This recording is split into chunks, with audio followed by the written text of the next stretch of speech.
याचा काय परिणाम होता आणि कसा वेदना होती आणि आता कसा आहे.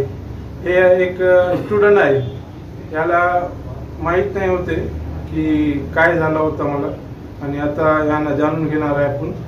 काय नाव आहे तुमचं, सगळी माहिती? सर मी विशाल नीरज. कोणत्या गावाचे? मी गंगाखेडचा. गंगाखेडचे आहे का? मी तुमचं युट्यूब चॅनल पाहून इथं आलो. असं का? माझ्या लोअर बॅक मध्ये खूप त्रास होता आणि तो ताण असा पूर्ण पायात जात होता. असं का? नस दबली टाईप अशी वाटत होती मला. काय तुला कळलं नाही का त्यावेळी काय कशामुळे झालं होतं हे? मला स्टार्टिंगला थोडस वाटलं, पण थोडं गॅप होत राहिलं, कमी होत राहिलं. असं का? त्यानंतर मी थोडं दुर्लक्ष केलं तर जास्तच झालं. त्या 3 महिन्यात थोडं जास्तच वाटलं. मग तुमचं युट्यूब चॅनल पाहिले, त्यांच्यावर रिव्ह्यू हे ते पाहून मी इथं आलो. तुला काय झालं होतं, कशामुळे झालं होतं हे त्रास? मला काही